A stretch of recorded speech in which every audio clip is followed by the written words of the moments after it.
Hello everyone. Today I'm looking at another game from my collection. This is an old one produced by Iron Crown Enterprises. It is the Battle of Five Armies. I don't remember what year this thing came out. It's a fairly older game. Um, anyway, of course, I'm interested in it as I discovered The Hobbit back in grade school, and it's been part of my life throughout my life. And so any game on that topic automatically is interesting to me. This game happens to be 100% a war game.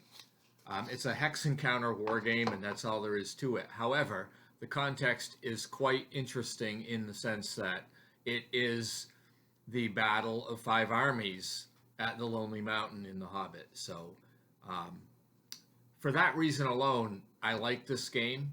It has a number of details in it that I think are interesting, so I'll attempt to share a few of those with you.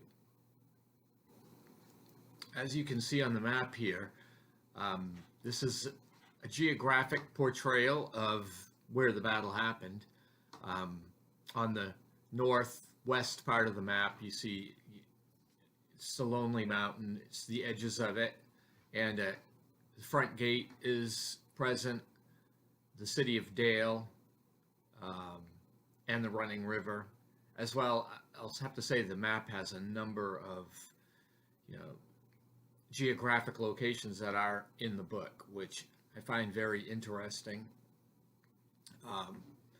Anyway, for that alone, I like this game.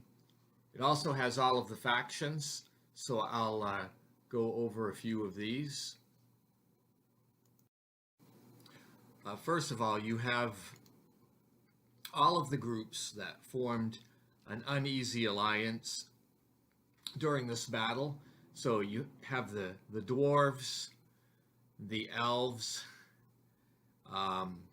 you have the great eagles, hobbits, men.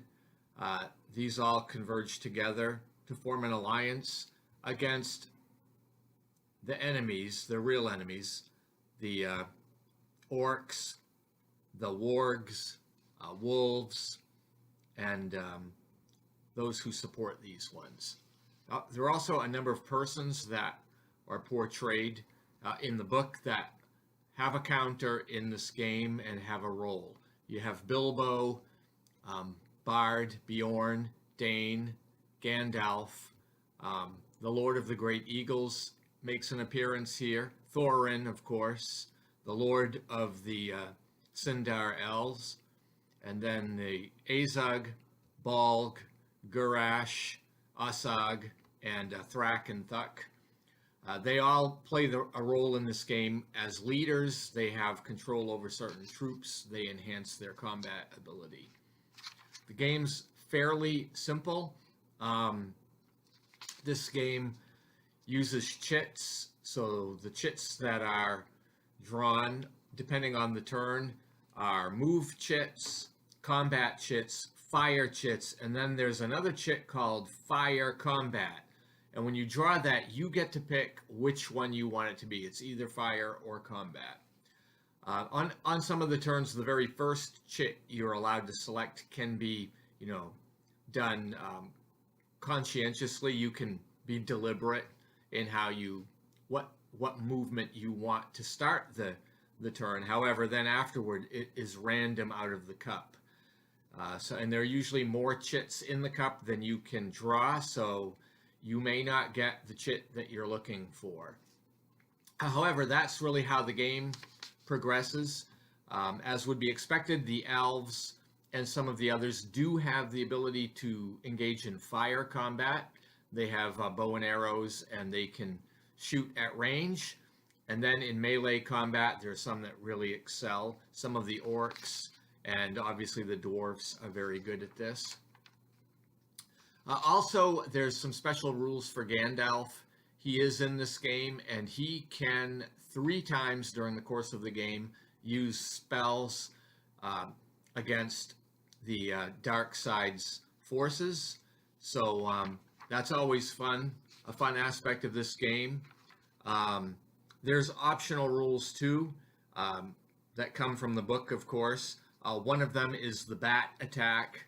So yes, you can get a cloud of filthy bats to come in with the goblin army. So that's always interesting. There are special rules also for Thorin, and he is able to enhance the combat of troops that are within his range.